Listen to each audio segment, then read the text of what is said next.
Anda masih menyaksikan Kompas Petang, Saudara, dan informasi pertama terkait dengan perombakan atau KPK menahan Wakil Menteri Imigrasi dan Pemasyarakatan Silmi Karim terkait kasus dugaan tindak pidana korupsi berupa pemerasan dalam pengurusan dokumen keimigrasian dan penerimaan gratifikasi. Silmi ditahan usai menyerahkan diri pada Rabu malam. Silmi diduga menerima aliran uang dalam pengurusan izin tinggal warga negara asing selama menjabat sebagai Dirjen Imigrasi tahun 2023-2024. Juru bicara KPK Budi Prasetyo menyebutkan Wamen Imipas Silmi terlibat dalam alur perintah dan alur penerima uang dalam kasus dugaan korupsi pengurusan izin tinggal WNA.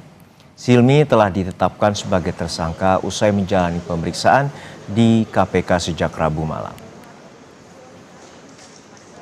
Yang merupakan Dirjen Imigrasi periode tahun 2023-2024. Adapun 8 orang tersangka, kemudian hari ini langsung dilakukan penahanan untuk 20 hari pertama tindak pidana korupsi pemerasan dalam pengurusan dokumen keimigrasian dan juga dilapis pasal 12 lebih besar atau penerimaan lainnya atau gratifikasi.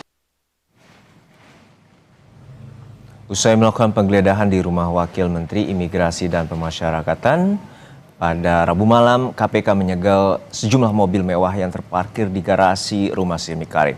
KPK juga menyegel rumah Silmi yang berlokasi di kawasan Kebayoran Baru, Jakarta Selatan.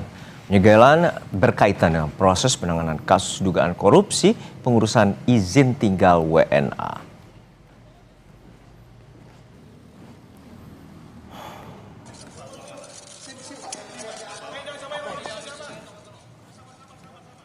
KPK menetapkan Wakil Menteri Imigrasi dan Pemasyarakatan yang juga Dirjen Imigrasi periode 2023-2024 bersama 7 pejabat imigrasi lainnya sebagai tersangka kasus dugaan korupsi pemerasan dalam pengurusan dokumen keimigrasian dan penerimaan gratifikasi. Juru bicara KPK Budi Prasetyo bilang penetapan tersangka diputuskan setelah pimpinan KPK menggelar ekspos perkara pada Rabu kemarin. Sebelumnya KPK menggelar operasi tangkap tangan yang menyasar lingkungan kantor imigrasi Jakarta Barat terkait dugaan korupsi pengurusan izin tinggal WNA. Sebagai tersangka dari total 18 orang yang diamankan dalam peristiwa tertangkap tangan tersebut, sehingga 10 orang lainnya saat ini berstatus sebagai saksi sehingga dipulangkan. Adapun kepada 8 orang tersangka tersebut, salah satunya yaitu Saudara SK yang merupakan Dirjen Imigrasi periode tahun 2023-2024. Soal 2 pejabat Kabinet Merah Putih yang tersandung. Soal 2 pejabat Kabinet Merah Putih. Soal 2 pejabat Kabinet Merah Putih yang tersandung kasus korupsi, Istana melalui Menteri Sekretaris Negara Prasetyo Hadi menyatakan menghormati proses hukum yang dijalankan KPK dan Kejaksaan Agung. Sementara mengenai tugas yang diemban keduanya, Mensesnek bilang Istana akan menindaklanjuti sesuai peraturan perundang-undangan.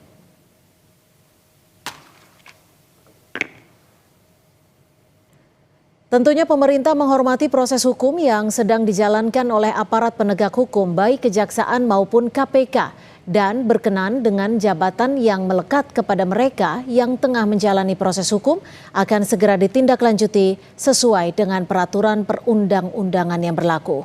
Kami juga telah berkomunikasi dengan Kementerian IMIPAS untuk memastikan peristiwa ini tidak mengganggu pelayanan kepada seluruh masyarakat. Kata Menteri Sekretaris Negara Prasetyo Hadi melalui pesan singkat ke Kompas TV.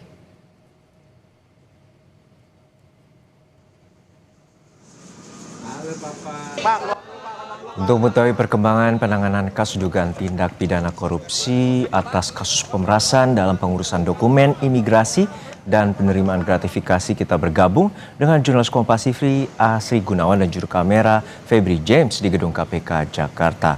Asri, untuk saat ini bagaimana pengusutan dan penyidikan dugaan pemerasan dokumen tinggal WNA yang menyeret Wakil Menteri Imigrasi dan Pemasyarakatan Silmi Karim?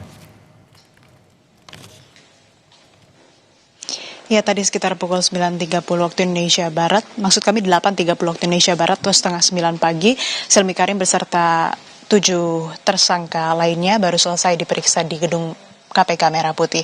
Dan berdasarkan hasil pemeriksaan memang belum dirilis resmi oleh KPK, namun yang jelas disampaikan bahwa yang menarik adalah Silmi Karim diduga telah terkait ataupun juga terjerat dugaan tindak pidana korupsi sejak ia menjabat sebagai Dirjen Imigrasi di sekitar tahun 2023 sampai tahun 2024. Yang mana Silmi Karim juga dilantik sebagai Wakil Menteri Imigrasi pada bulan Oktober tahun 2024. Ini yang menjadi menarik Juno dan saudara, namun terkait dengan bagaimana peran masing-masing tersangka, aliran dana, konstruksi perkara, tentu ini yang nantinya akan disampaikan oleh KPK beberapa saat lagi. Dan yang disampaikan juga oleh juru bicara KPK Budi Prasetyo bahwa dalam operasi tangkap tangan yang dilakukan pada tanggal 2 sampai 3 Juni kemarin di lokasinya di Jakbar ada sejumlah barang bukti yang disita, 7 mobil, kemudian ada 15 motor, 11 sepeda, kemudian juga ada logam mulia ratusan gram serta uang tunai dalam bentuk valuta asing USD dan juga SGD atau dolar Amerika Serikat dan dolar Singapura. Kemudian di dalam penyidikan yang dilakukan oleh KPK sebelumnya juga telah dilakukan penyelidikan secara tertutup dan kemudian melakukan ekspos tadi malam sampai akhirnya menetapkan Silmi Karim dan juga 7 tersangka lainnya sebagai tersangka dalam kasus ini. KPK juga telah menyegel atau melintangkan garis KPK lain begitu di rumah Silmi Karim dan menyita beberapa barang bukti. Ini tujuannya untuk mempermudah proses penyidikan yang tengah berlangsung. Selain itu Silmi Karim dan 7 tersangka lainnya diterapkan atau disangkakan pasal 12E terkait dengan dugaan tindak pidana korupsi pemerasan dalam pengurusan dokumen keimigrasian dan juga pasal 12B atau penerimaan lainnya atau gratifikasi. Jadi dugaan kasus atau perkara yang menjerat Silmi Karim dan juga 7 tersangka lainnya adalah soal pengurusan dokumen imigrasi dan juga izin tinggal tetap ataupun juga izin tinggal sementara warga negara asing. Ini yang masih ditelusuri, tapi juga informasi yang kami dapatkan bahwa ada kerugian yang diperoleh oleh negara ataupun juga ada yang diterima oleh Silmi Karim dalam dugaan tindak pidana korupsi ini sampai ratusan miliar rupiah. Ini yang tentunya masih kami tunggu. Sementara 7 tersangka lainnya meliputi Dirjen Imigrasi periode 2024-2025 Safar Muhammad Godam, kemudian Kepala Kantor Wilayah Ditjen Imigrasi Jawa Barat ada Jaya Saputra, kemudian Kasubdit Alih Status Izin Tinggal, Kasubdit Direktorat Izin Tinggal, hingga staf Subdit Izin Tinggal. Dan juga KPK menyatakan ini akan melakukan pemeriksaan penyelidikan ataupun juga penyidikan tidak hanya di kawasan Jakarta tapi juga di Bali dan juga Bandung. Sementara demikian, kembali ke Anda Juno. Baik, terima kasih atas laporan lengkap Anda, Jones Kompas TV, Asri Gunawan dan juru kamera Febri James dari Gedung KPK Jakarta.